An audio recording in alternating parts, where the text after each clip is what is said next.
বন্ধুরা তোমরা কেমন আছো? আজকে মিনি কিচেনে রান্না করলাম টমেটো চাটনি। রান্না করার জন্য এখানে আমি নিয়েছি দুটো টমেটো, দুটো শুকনো লঙ্কা, কিশমিশ আর চিনি। তাহলে ভিডিওটা শুরু করা যাক। ভিডিওটা স্কিপ না করে শেষ পর্যন্ত দেখতে থাকো। তারপর একটু টমেটো চাটনি হলে খুব ভালোই লাগে। টমেটোগুলো একটু ভালো করে ধুয়ে নিচ্ছিলাম। টমেটোগুলো ধুয়ে নেওয়া হয়ে যাবে, টমেটোগুলো পিস পিস করে কেটে নেব। কারা কারা টমেটো চাটনি খেতে পছন্দ করো আমায় অবশ্যই কমেন্ট করে জানাবে। কিন্তু আমার টমেটোগুলো কেটে নেওয়া হয়ে গেছে, আমি টমেটোগুলো বাটিতে তুলে নিলাম। উনুনটা ধরে উনুনের উপরে বসিয়ে দিলাম কড়াইটা হালকা গরম হলে তার মধ্যে দিয়ে দিলাম পরিমাণ মতো সরষের তেল। গরম হয়ে গেলে তার ভিতরে দিয়ে দিলাম দুটো শুকনো লঙ্কা। লঙ্কা দুটো দেওয়া হয়ে যাবে আর খুন্তিতে ভালো করে নাড়াচাড়া করে দিলাম। শুকনো লঙ্কা দুটো ভাজা হয়ে গেছে, সোমবারের জন্য দিয়ে দিলাম 5 ফোড়ন। এগুলো দেওয়া হয়ে যাবে, 5 ফোড়নগুলো একটু হালকা ভেজে নেব। আমি তেলের পরে দিয়ে দিলাম কুচি করে না টমেটো। এগুলো দেওয়া হয়ে যাওয়ার পর টমেটোর মধ্যে দিয়ে দিলাম পরিমাণ মতো লবণ।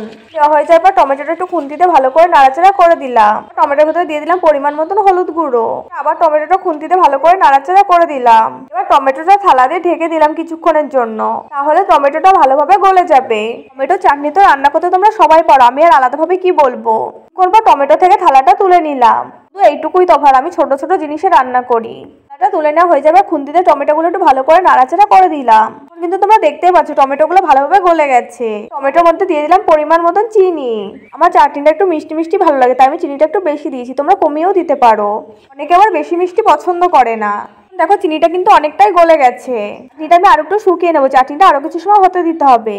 তোমরা যদি এখন আমার চ্যানেলটা সাবস্ক্রাইব না করে থাকো অবশ্যই মনে করে দেবে। তোমাদের কাছে যদি ভিডিওটা ভালো লাগে তাহলে একটা লাইক করে দেবে।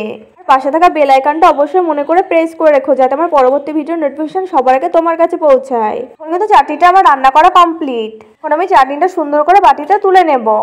চাটনিটা নামানোর আগে কিশমিশগুলো দিতে ভুলে গেছিলাম, তাই নামানোর পর সুন্দর করে সাজিয়ে দিচ্ছিলাম। চাটনিতে কাজু কিশমিশ খুব ভালো লাগে, কিন্তু আমার বাড়িতে সেদিন কাজু ছিল না, তাই আর দেওয়া হয়নি।